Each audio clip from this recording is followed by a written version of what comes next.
আসসালামু আলাইকুম প্রিয় দর্শক শ্রোতা, দূরে কিংবা কাছে, দেশ অথবা প্রবাসী যে যেখান থেকে দেখছেন সকলকে জানাই আন্তরিক শুভেচ্ছা অভিনন্দন।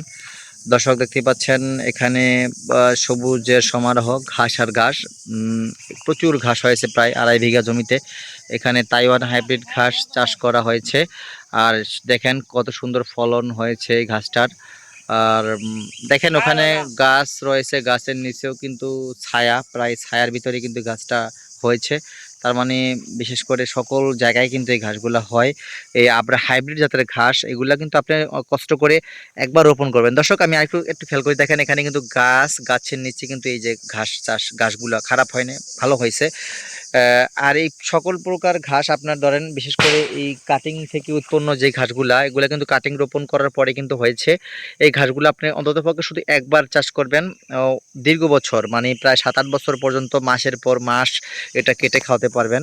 যত এই ঘাসটা কাটবেন তত বেশি আরও ফলন বেড়ে যায়, এই ঘাসটার বৈশিষ্ট্য এটা।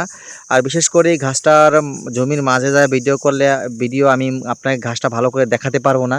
সেই জন্য রাস্তায় দাঁড়িয়ে, উঁচু জায়গায় দাঁড়িয়ে কিন্তু আমার ঘাসগুলা ক্যামেরাবন্দি করার চেষ্টা করতেছি, আর ফলনটা আপনাদের বোঝানোর চেষ্টা করছি। দর্শক, নতুন এই ঘাসটি বাংলাদেশে একেবারেই নতুন, এখনও অ্যাভেলেবেল, ভাইরাল হয় নাই। আমাদের হাত ধরে হয়তোবা খামারি ভাইরা পাচ্ছেন।